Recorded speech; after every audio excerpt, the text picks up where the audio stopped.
On Sunday it was said that sometimes it's efficacious to throw a curved ball, or in other words, to throw down the gauntlet or offer a challenge. And again, the stories that are to be told are designed to do just that. First of all, there's a little story about that King Akbar. That King Akbar was on a very early morning ride with a number of his courtiers just outside his palace walls, when they happened to hear sounds of distress coming from nearby. And when they went to investigate, they found that a group of travelers who had rested there for the night had just been robbed by a band of bandits. So immediately King Akbar sent his troop of courtiers to try to find the robbers, but they were nowhere to be found. They'd totally disappeared. Now King Akbar was very, very perplexed. He said, "How can something like this happen within the ambit of my realm?" So he went back to his palace and he asked all his learned pundits the question, and none of them could give a satisfactory answer until he came to that famous fellow that we know of, Birbal. And Birbal said, "Sire, a very powerful lantern will cast light for miles around, but it will always cast a shadow at its own feet." King Akbar got his answer from Birbal. Then there was a man, and he was seeking justice. Not truth, justice. So he went out into the world, and he went near and far, seeking justice. But nowhere that he went could he find what he was looking for. But he found himself in a vast forest, and in that forest there were many little villages, and he visited those villages. But again, he didn't find justice. He went to dens of thieves, and there he didn't find justice. In the far reaches of the forest, he came across a group of witches. There he didn't find justice. But then, as he was walking, he came across a clay hut. And in the window of the clay hut, he could see flickering lights. So when he looked to investigate, he looked in the window. He could see that there were tiers and rows of candles. So he went to knock on the door, to seek entry, to investigate. But there was no answer. But the door opened, and he went in. And there he could see on the shelves candles, some in golden containers, some in silver, some in marble. And lower down there were all kinds of tins filled with oil, with wicks burning. But some of the wicks were flickering, some of the oil was low, and suddenly there appeared an old man. And the man who was seeking said to him, What is all of this? I've never seen anything like this in all of my life. What are these candles?" And the old man said, These are the souls of men.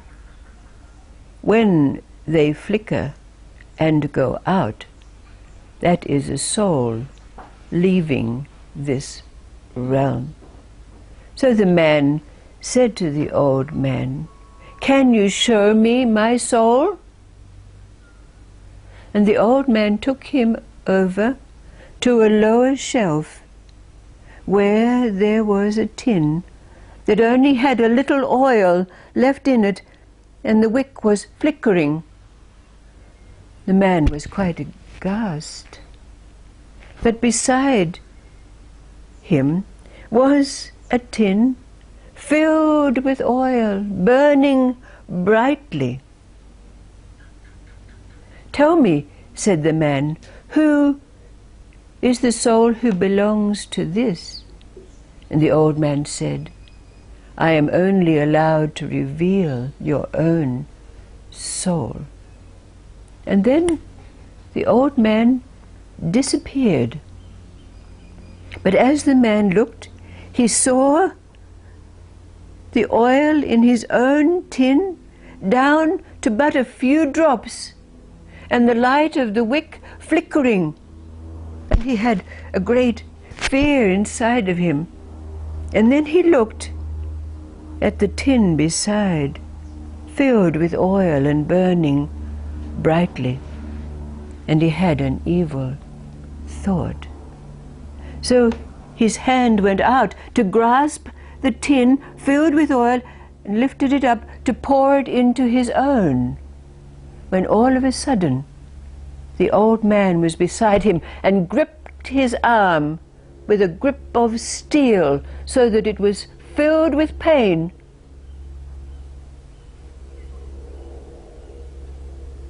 And before the old man disappeared, leaving the other man to his fate, the old man said,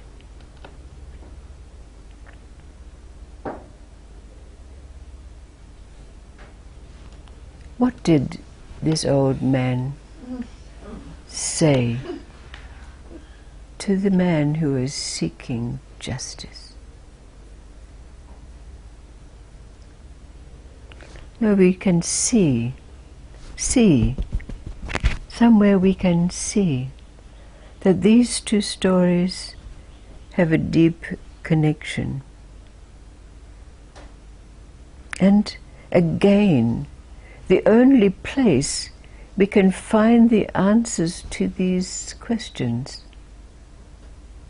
is from our own experience and our ability to be able to translate those experiences. These stories give us an opportunity to do just that. More than to express the inexpressible,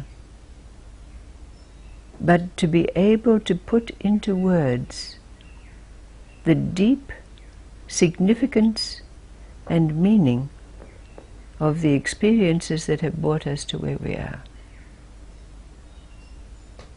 What did this old man say to the man seeking justice?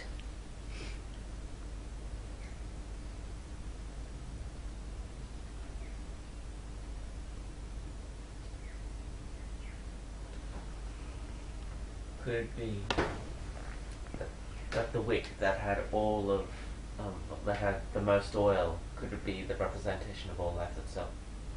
It's possible, but it's the enactment of what that man was about to do that is relative to justice and what he was seeking when he was about to pour the oil from another tin into his own.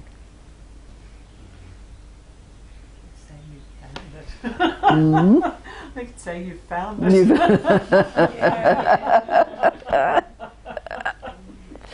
Right. Because he's looking out there. Yes. inside. He had seen his own shadow too. He'd seen his own shadow. Yeah. He'd seen his own shadow. We can't find externally what we can find internally. Internally. Right. So when we put these two stories together, we find a very significant understanding of what it is that is our relationship with life. Isn't it so?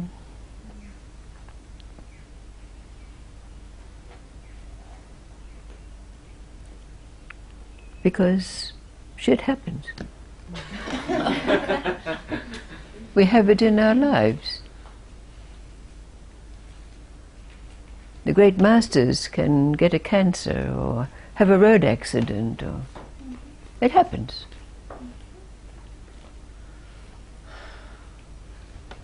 Why? As you just said, shit happens.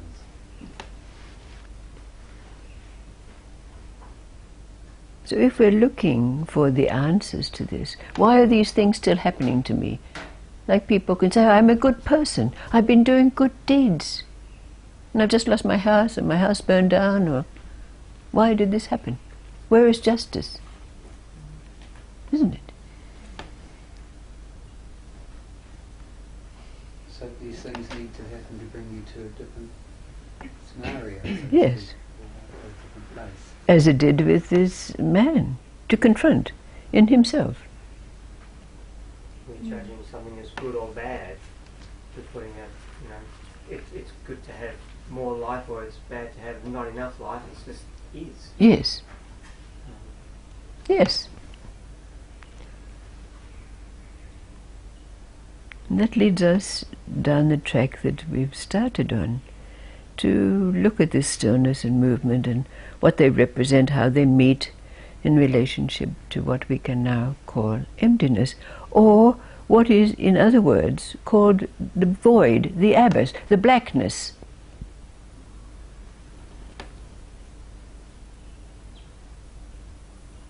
So, what's more real? The darkness that's at the foot of the lantern, or the light that it's casting out there?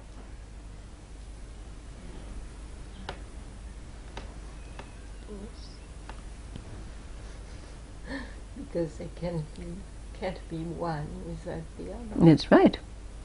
I think they are one already, They are, yes, but we are not trained to believe, or we are trained to believe they are not one. they're not one. Absolutely. So we are seeking for enlightenment in another soul or in another person, Yes. and ready to give. Yep. Yep. Yep. Curved ball? A challenge? You bet. Thank you.